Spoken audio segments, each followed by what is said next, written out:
Presiden Prabowo Subianto tiba di Islamabad, Pakistan dan disambut langsung oleh Presiden Pakistan Asif Ali Zardari dan Perdana Menteri Shehbaz Sharif. Kunjungan ini bertepatan dengan peringatan 75 tahun hubungan diplomatik Indonesia-Pakistan.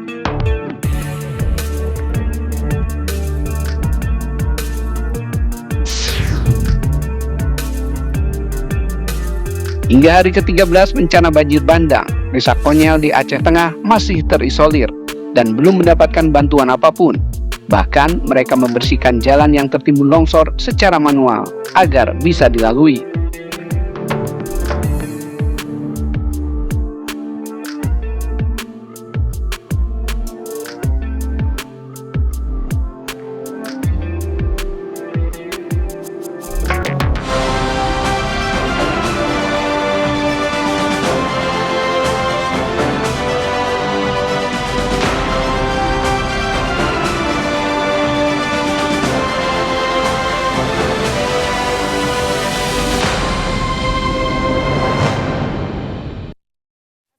Selamat sore pemirsa, kabar Merah Putih edisi Selasa 9 Desember 2025 hadir menjumpai Anda. Saya Sita Paprika akan menemani Anda selama 1 jam ke depan. Dan pemirsa, inilah kabar Merah Putih selengkapnya untuk Anda.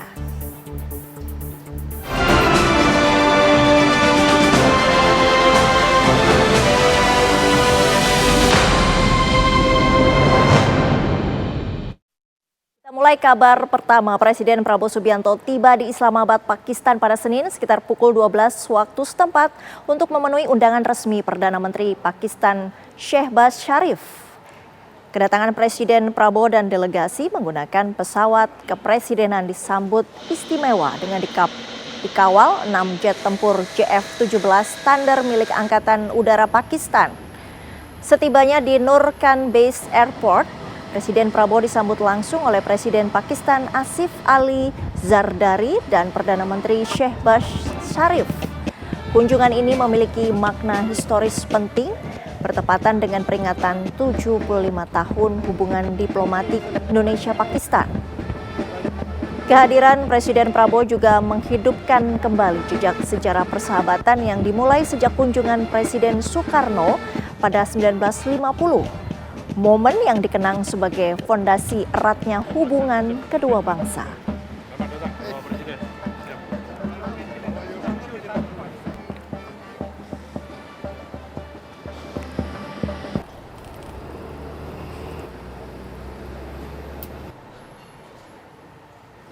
Kita ke informasi selanjutnya. 13 hari sudah bencana banjir bandang dan tanah longsor di Aceh Tengah telah berlalu.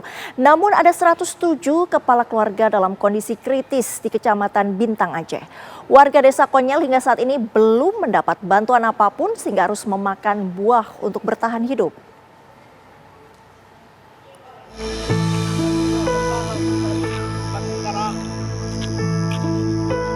Warga Desa Konyel, Kecamatan Bintang, Aceh Tengah terpaksa memakan buah pepaya untuk bertahan hidup karena desa ini belum mendapat bantuan.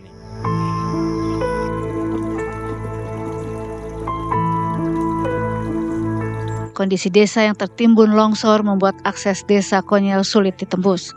Bahkan mereka pernah menandu warga yang sakit hingga 17 km agar mendapatkan perawatan medis.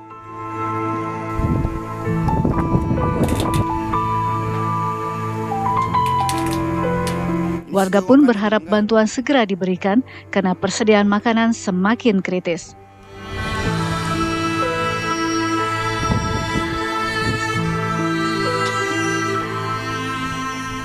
Kami di sini sangat-sangat mengharapkan sekali bantuan dari Bapak Presiden Republik Indonesia, Bapak Prabowo Subianto, dan kepada Bapak Gubernur Aceh Muzakir Manaf, kepada Bupati Aceh Tengah Bapak Heri Yoga, dan kepada instansi terkait dalam hal musibah ini.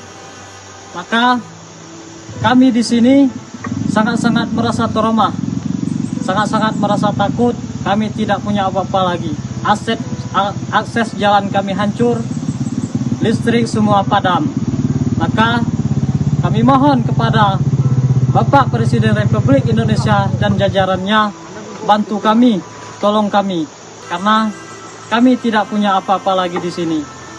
Dan kalaupun ada bantuan dari kecamatan yang berada di Kecamatan Bintang, kami harus menempuh jarak 17 km berjalan kaki. Dan itu kami menempuh waktu pergi 1 hari dan pulangnya 1 hari perjalanan.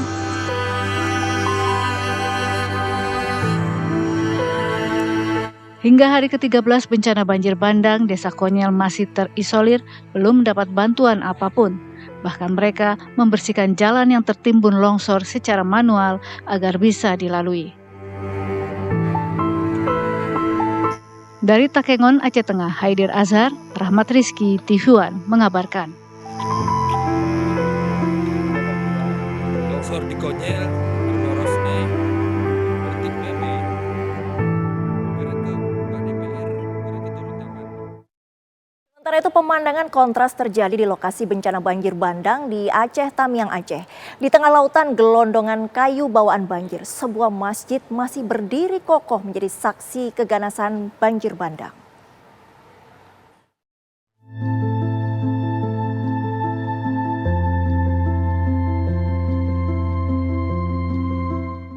Inilah masjid dan pesantren Darul Mukhlisin yang berada di Desa Tanjung Karang, Aceh Tamiang, Provinsi Aceh. Masjid dan pesantren masih kokoh berdiri, meski bangunan lain di sekelilingnya tidak tampak lagi, melainkan rata dengan tanah akibat sapuan kayu-kayu gelondongan saat banjir bandang melanda wilayah ini.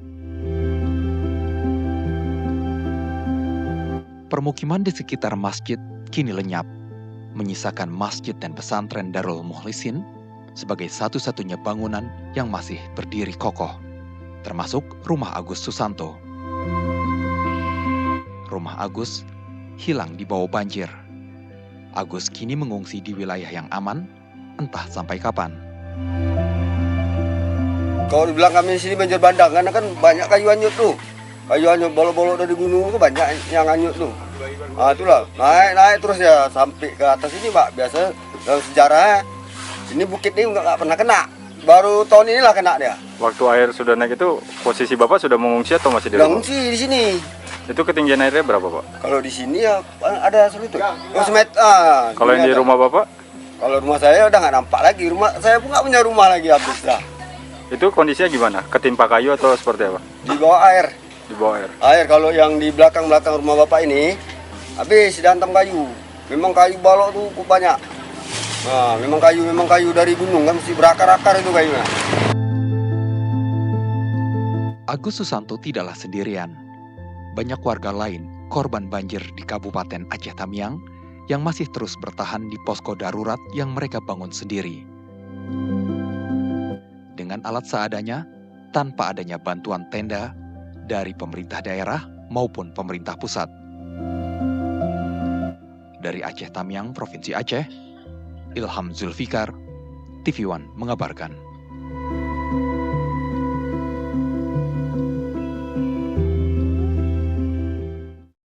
Informasi terkini dari lokasi bencana di PD Jaya Aceh akan disampaikan oleh rekan Brilian Syahheran. Brilian, apa informasi terbaru dari PD Jaya Aceh hari ini?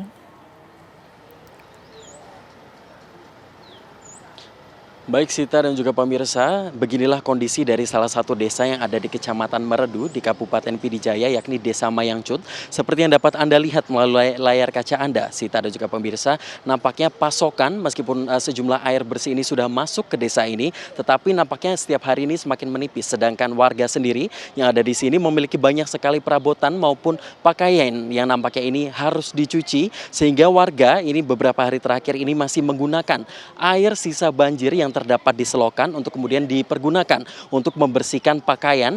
Dan juga dapat dilihat ini sejumlah anak-anak pun juga masih membersihkan sisa dari lumpur yang menempel di badan maupun di pakaian menggunakan air yang ada di sini. Dan ini tidak sedikit juga laporan bahwasanya semakin hari karena kita sudah memasuki hari ke-13, Sita dan juga pemirsa, ini masalah muncul. Ini seperti gatal-gatal yang nampaknya ini mulai menjangkit sejumlah warga yang ada di sini, dan dapat dilihat melalui layar kaca Anda bahwa ini warga masih begitu bergantung dengan air. Nampaknya ini sampai dengan menggunakan air yang kotor begitu yang bekas air banjir, dan juga semakin hari di sini pemandangannya ini semakin berdebu. Pasalnya material endapan yang kemarin sudah kering ini kemudian berhamburan di udara karena adanya lalu lintas dari mobil ataupun motor yang ada di sini. Dan juga dapat dilihat memang tidak sepenuhnya dari Kabupaten PD Jaya ini sudah kembali normal. Pasalnya seperti dapat dilihat juga sampai dengan saat ini masih ada genangan air di salah satu desa yang saya akan memberikan gambaran kepada Anda. Ini masih ada kurang lebih 15 sampai dengan 20 cm dari genangan air yang sampai dengan saat ini belum mendapatkan perhatian khusus. Pasalnya memang sudah dari beberapa hari yang lalu ini ada laporan dari warga, tetapi alat berat ini hanya dipergunakan sekali, hanya untuk memberikan jalur kepada motor maupun mobil di sini. Dan dapat dilihat juga di sana ini terdapat belasan maupun puluhan rumah yang nampaknya jalan ini menjadi salah satu jalan utama untuk menuju ke sana yang nampaknya untuk motor sendiri masih sulit untuk masuk ke sana. Dan saya akan memberikan gambaran kepada Anda mewawancarai salah satu warga yang menggunakan air dari bekas banjir ini untuk kemudian dipergunakan membersihkan baju mereka. Selamat sore, Bu. Sore, dengan Ibu siapa, Bu? Ibu Uswatul Hasanah. Ibu Uswatul Hasanah, ini sedang melakukan kegiatan apa, Bu, di sini, Bu?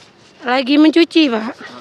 Ini kurang lebih, ini sudah berapa hari sih, Bu, ini mencuci dengan air kotor seperti ini? Dari pertama banjir, berarti 14 hari ya. 14 hari sudah ya menggunakan air yang ada di sini, dan ini kan pakaian nanti akan digunakan ke badan, Bu. Ini apakah kalau menurut Ibu sendiri kenapa sih, Bu, menggunakan air ini?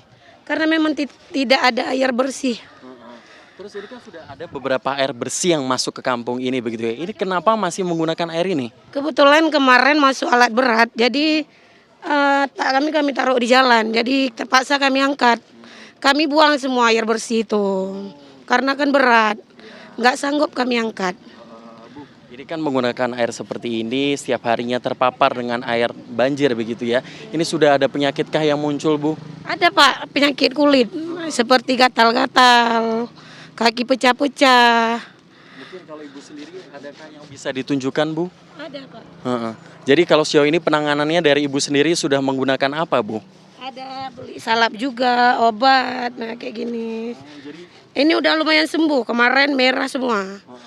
Ini berarti ada kutu air juga, ada juga yang rasanya gimana sih, Bu? Ini perih ya? Iya, kayak kena cabai gitu. Kayak kena cabai dah. Kayak kena cabai, Mang. Jadi kalau untuk obat-obatan sendiri, Bu, sudah masuk ke desa ini tuh apa saja?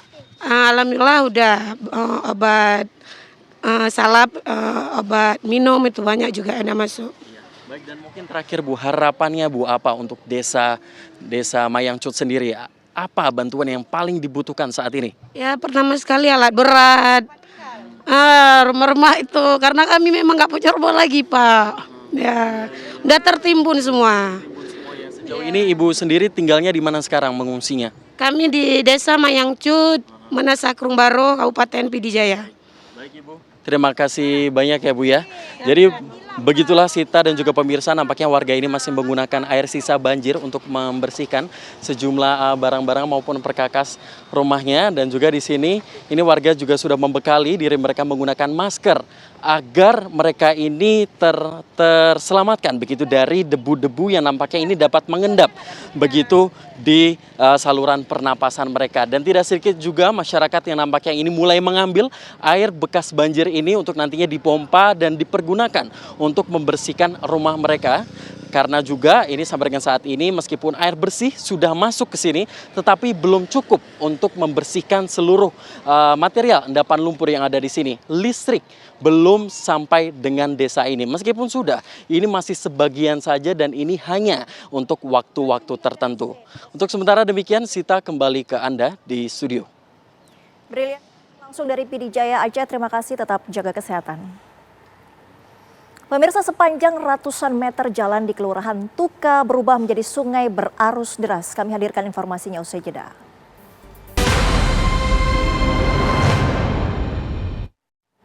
Anda kembali di kabar Merah Putih. Sepanjang ratusan meter jalan di Kelurahan Tuka berubah menjadi sungai berarus deras. Ribuan batang kayu gelondongan yang terbawa arus banjir bandang dan longsor menutup aliran sungai Aik Godang serta menghambat penyaluran bantuan ke lokasi terdampak.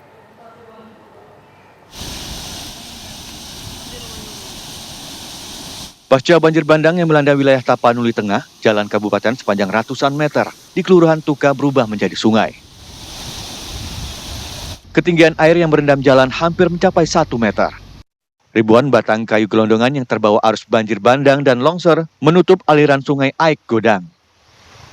Situasi ini membuat pendistribusian bantuan kemanusiaan untuk warga korban bencana menjadi terkendala. Selain itu, aktivitas warga sekitar juga menjadi terganggu. Warga meminta kepada pemerintah daerah setempat agar segera memulihkan kembali aliran sungai seperti biasa. Di Kecamatan Tuka, Kabupaten Tapanuli Tengah, Sumatera Utara, bahwa inilah gelondongan kayu besar, kayu kecil yang menyumbat aliran sungai di Kecamatan Tuka ini sehingga air mengalir ke ruas jalan. Dan kita perkirakan ini ada ribuan gelondongan kayu yang terbawa banjir bandang pada tanggal 25 November kemarin. Demikian Saren Situmorang dari Tapanuli Tengah, Sumatera Utara mengabarkan. Banjir bandang dan longsor tak hanya merenggut nyawa, namun juga menciptakan luka psikis mendalam. Di tengah kondisi seadanya, korban banjir bandang dan longsor di Kabupaten Tapanuli Tengah, Sumatera Utara mengaku belum tersentuh bantuan logistik.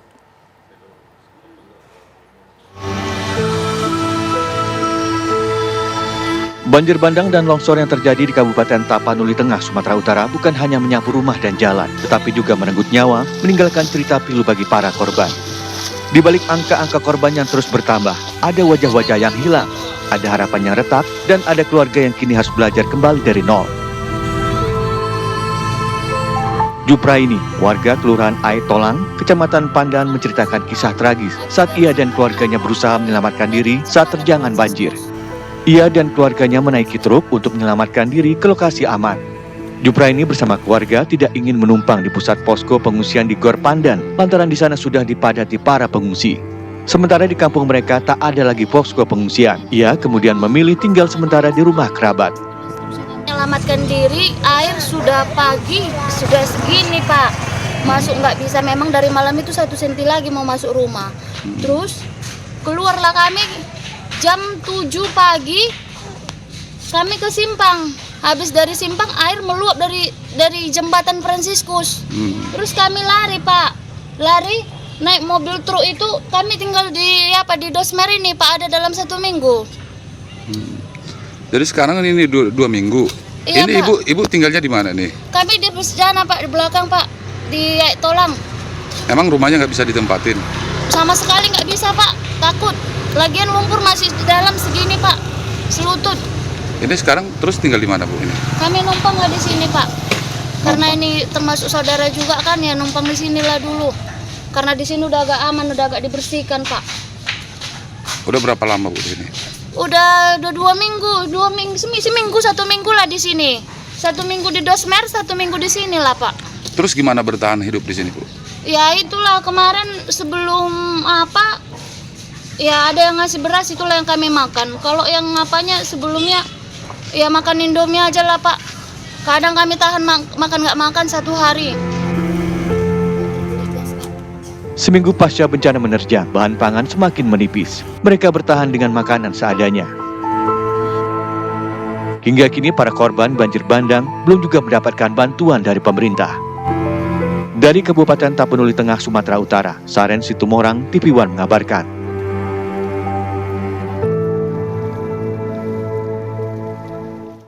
Sementara itu, korban banjir bandang yang mengungsi di SMA Negeri 1 Tuka, Tapanuli Tengah mengaku hanya mengkonsumsi mie instan dan nasi selama berada di posko pengungsian. Keluhan ini disampaikan kepada Bupati Tapanuli Tengah, Masinton Pasaribu, yang tengah berkunjung ke posko pengungsian. Para pengungsi mengaku prihatin dengan kondisi yang mereka alami selama 2 pekan terakhir. Mereka pun berharap bisa mendapat makanan yang lebih bergizi.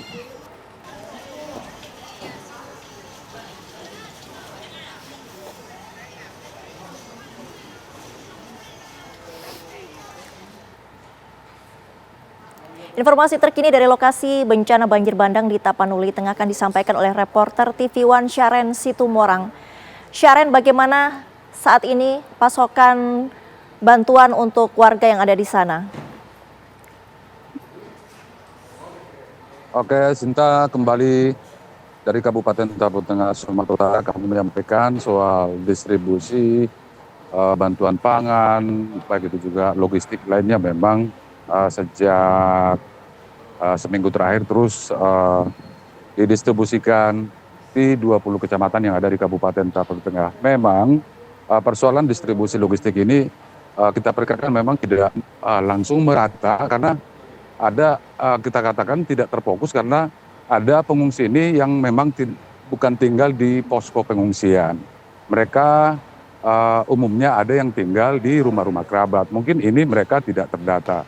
Kemudian soal adanya di salah satu dapur umum di pengungsian yang pengungsi mengaku mereka selama di pengungsian ini hanya memakan mie instan dan juga nasi. Ini hanya di satu tempat. Itu kita tidak juga tahu bagaimana memang di tempat-tempat lain. Sementara kita lihat dari gudang-gudang logistik yang ada di pusat kota Tapanuli Tengah ini, kita lihat setiap pagi, siang, bahkan juga sore hingga malam juga terus mendistribusikan logistik ke kecamatan-kecamatan. Hanya saja distribusi ini memang terkendala untuk wilayah yang terisolir. Sampai saat ini memang Sinta masih ada 19 desa dan kelurahan di beberapa kecamatan yang terisolir, termasuk itu di Kecamatan Tuka, itu Desa Sayur Matinggi, Tapianauli, kemudian juga ada Desa Said Kalangan 2, kemudian juga ada di Kelurahan Sipange. Ini kemudian menjadi kendala tim untuk mendistribusikan logistik ini yang memang harus didistribusikan melalui jalur udara atau naik heli. Kendati pun memang cuaca di Kabupaten Tapanuli Tengah masih berubah-berubah dan saat ini saya melaporkan dari pusat kota Padang, cuaca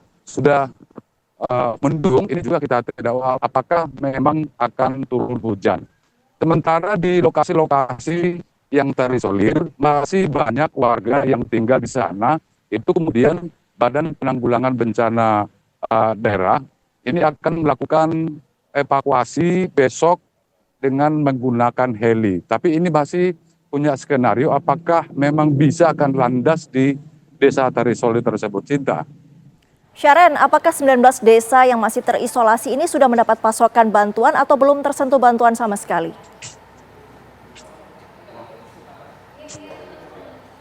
Sinta, memang untuk bantuan kemanusiaan berupa pangan dan logistik lainnya ke desa-desa ataupun kelurahan yang masih terisolir ini sudah didistribusikan melalui jalur udara atau naik helikopter. Tapi memang tidak, ini dikatakan tidak maksimal karena memang muatan pangan yang dimuat ke heli ini tidak bisa bermuatan yang banyak. Itulah kemudian sehingga di desa-desa yang terisolir ini kadang ini makanan sudah menipis dan kekurangan obat-obatan, kemudian juga diperlukan posko kesehatan. Cinta. Sharon Situmorang langsung dari Tapanuli Tengah, Sumatera Utara. Terima kasih. Pemirsa, Kabar Merah Putih akan kembali dengan kondisi terkini bencana di Sumatera Barat sesaat lagi.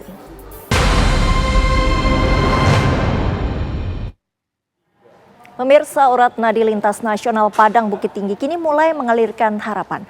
Jalur Lembah Anai yang rusak akibat bencana resmi dibuka untuk kendaraan roda 2 dengan uji coba selama 3 hari. Sementara pekerjaan jalan terus dikebut. Jalur lintas Nasional Padang Bukit Tinggi kawasan Lembah Anai Kabupaten Tanah Datar sudah dibuka untuk kendaraan roda 2, namun hal ini masih dalam tahap uji coba selama 3 hari. Melewati kawasan ini hanya diperbolehkan dalam waktu tertentu.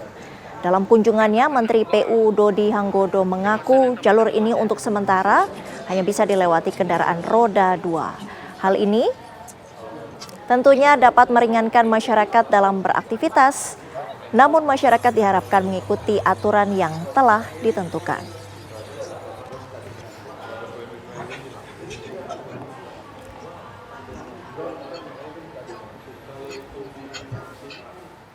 Informasi terkini dari lokasi bencana di Padang Pariaman akan disampaikan oleh reporter TV One Rizka Sasabila. Rizka, apa informasi yang bisa dibagi dari Padang Pariaman hari ini?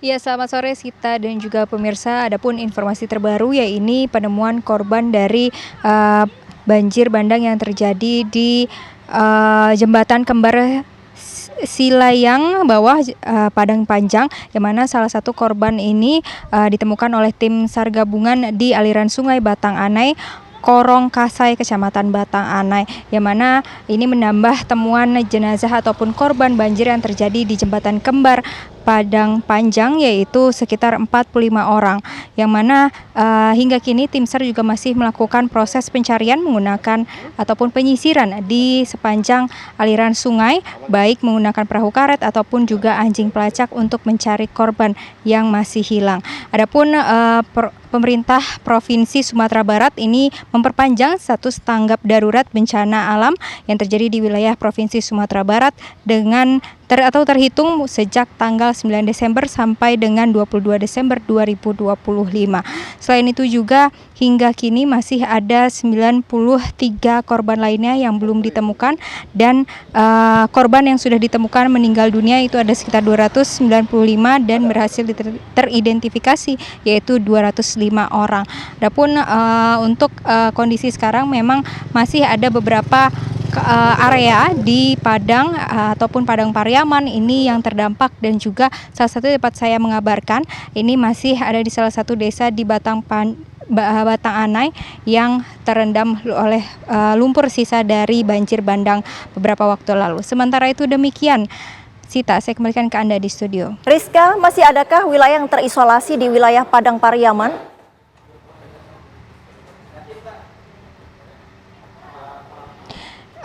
Ya Sita dan juga pemirsa, memang sebelumnya masih ada salah satu desa yang terisolasi, namun sejak hari ini atau sejak tadi itu ada salah satu desa yang sebelumnya terputus, yaitu ada sekitar 220 kakak, namun kini sudah terhubung menggunakan jembatan darurat kayu khusus pejalan kaki di Kabupaten Tanah Datar, Korong Sabarang Luhak, yang ini sudah bisa diakses untuk bantuan kepada mereka yang sebelumnya terisolir. Sementara itu kembali ke Anda.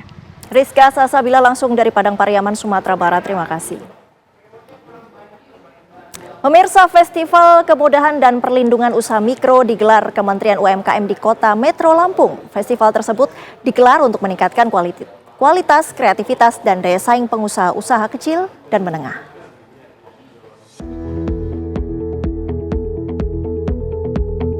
Kementerian Usaha Mikro Kecil dan Menengah RI menggelar Festival Kemudahan dan Perlindungan Usaha Mikro di Mall Pelayanan Publik Kota Metro Lampung pada Senin siang.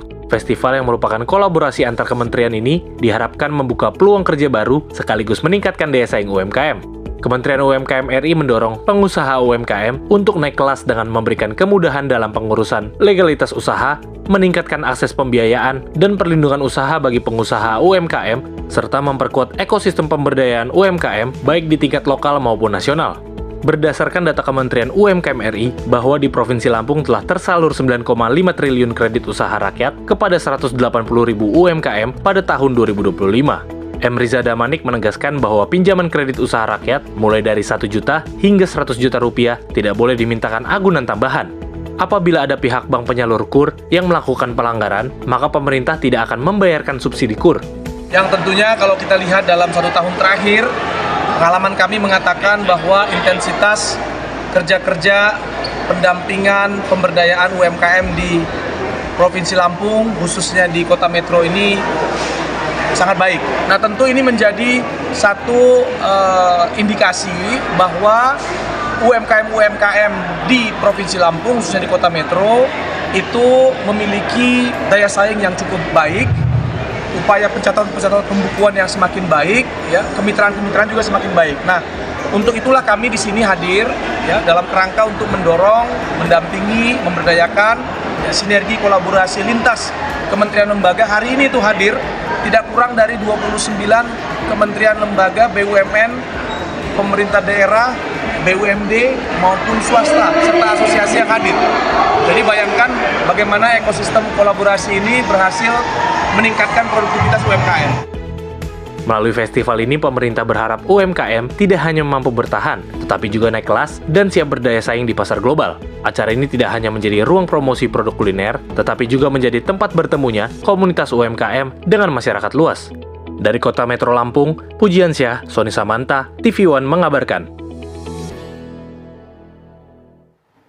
Menteri Koordinator Pemberdayaan Masyarakat Muhaimin Iskandar anugerahkan SPPG Inspiradaya 2025 kepada 20 satuan penerima dari masing-masing daerah. SPPG Inspiradaya merupakan bentuk penghargaan bagi SPPG yang tidak hanya menyediakan makanan bergizi, tapi juga mampu menggerakkan ekonomi lokal. Menteri Koordinator Pemberdayaan Masyarakat Muhaimin Iskandar menggelar penyerahan penghargaan SPPG Inspiradaya pada 9 Desember 2025 yang bertempat di Taman Mini Indonesia Indah. SPPG Inspiradaya merupakan bentuk penghargaan bagi SPPG yang tidak hanya menyediakan makanan bergizi, tetapi juga mampu menggerakkan ekonomi lokal. SPPG Inspiradaya diserahkan kepada 20 satuan penerima penghargaan dari masing-masing perwakilan daerah. Kemenko Pemberdayaan Masyarakat memberikan penghargaan Inspiradaya untuk dapur-dapur SPPG yang benar-benar memberikan dan menciptakan ekosistem ekonomi baru sehingga masyarakat sekitarnya menjadi produktif, menjadikan rantai pasok kebutuhannya melibatkan masyarakat sekitar, komunitas sekitar. Inilah yang menjadi dorongan kita agar seluruh dapur-dapur MBG di seluruh tanah air, yang pertama, gunakan produktivitas komunitas di sekitar SPPG-nya. Nah, karena itu acara ini menjadi monumen bagi SPPG di seluruh tanah air. Yang 20 terbaik ini akan kita putar videonya, kapasitasnya, skillnya untuk SPPG di seluruh tanah air. Penghargaan Inspiradaya 2025 merupakan bagian terpenting dalam memperkuat kualitas pelaksanaan MBG di daerah. Penghargaan Inspiradaya 2025 merupakan bagian terpenting dalam memperkuat kualitas pelaksanaan MBG di daerah. Forum ini juga menjadi ajang motivasi bagi SPPG lain yang belum mendapatkan penghargaan. SPPG yang terpilih ditetapkan sebagai role model nasional yang akan menjadi acuan untuk daerah lain dalam memperkuat layanan gizi, memajukan pangan lokal, dan membangun ekosistem pemberdayaan dan keberlanjutan. Dari Jakarta, tim TV One mengabarkan. Kabar Merah Putih masih akan kembali usai jeda, tetaplah bersama kami.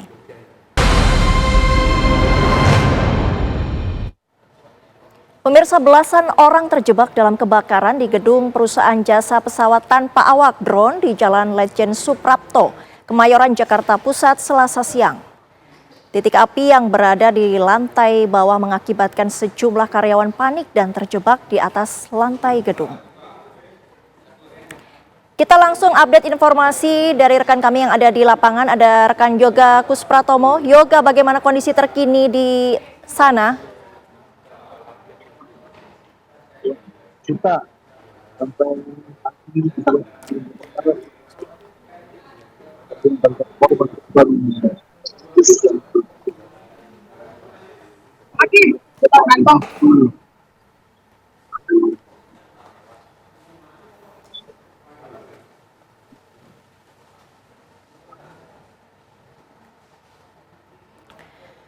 Ya, tampaknya kita mengalami gangguan komunikasi dengan rekan Yoga. Kita bisa lihat di layar kaca Anda bagaimana asap membumbung tinggi di lokasi kebakaran yang berada di sebuah perusahaan pesawat tanpa awak drone di wilayah Kemayoran, Jakarta Pusat pada Selasa siang ini, di mana kebakaran ini diduga atau tercatat sudah ada 9 korban tewas yang diduga merupakan karyawan yang terjebak di dalam gedung.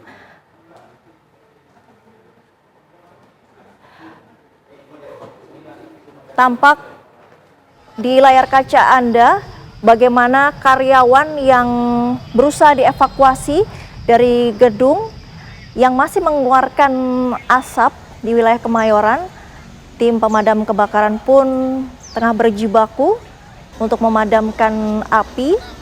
Saat ini tampaknya sudah mulai memasuki fase pendinginan. Petugas damkar dibantu oleh warga sekitar bergotong royong memadamkan api di sebuah gedung perkantoran jasa pesawat tanpa awak di wilayah Kemayoran, Jakarta Pusat. Tampak di layar kaca Anda adalah kondisi terkini di lokasi kebakaran. Petugas kepolisian pun sudah tiba di lokasi untuk menyelidiki penyebab pasti kebakaran yang menewaskan 9 orang. 9 orang ini diduga adalah karyawan yang terjebak di dalam gedung. Kebakaran sendiri terjadi ketika jam makan siang. Tentu ini banyak penghuni gedung yang mungkin masih beraktivitas di dalam gedung tersebut dan tidak sempat menyelamatkan diri. Nggak nyampe. Astagfirullah, ya Allah.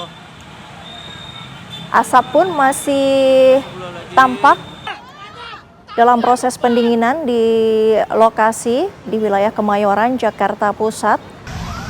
Petugas pemadam kebakaran berjibaku bersama dengan warga sekitar dan juga petugas kepolisian untuk mengecek apakah masih ada karyawan atau penghuni dari gedung perkantoran tersebut yang masih terjebak di dalam gedung. Proses evakuasi pun cukup dramatis. Kita lihat bagaimana seorang karyawati perempuan dievakuasi menggunakan tangga darurat menuruni gedung yang terbakar saat jam makan siang. Tampak di layar kaca Anda, petugas pemadam kebakaran mengeluarkan sebuah kantung jenazah. Tampaknya ini menjadi salah satu korban yang berhasil dievakuasi oleh petugas saat berusaha memadamkan api di dalam gedung. Kita belum mengetahui apakah korban lainnya yang diduga tewas ini sudah berhasil dievakuasi keluar gedung. Proses evakuasi pun berjalan dramatis. Para karyawati ini dievakuasi melalui tangga darurat. Ada juga yang menggunakan seutas selang yang biasa digunakan oleh pemadam kebakaran untuk menuruni lantai yang berada di atas, turun ke bawah, menghindari api yang berasal dari depan, yang tampak dari depan gedung. Kebakaran sendiri terjadi saat jam makan siang, di mana diduga para karyawan, para penghuni gedung ini masih melakukan aktivitas di dalam gedung sehingga tidak sempat menyelamatkan diri saat api mulai membesar. Kebakaran sendiri terjadi di sebuah gedung perkantoran perusahaan pesawat tanpa awak atau drone di wilayah Kemayoran, Jakarta Pusat.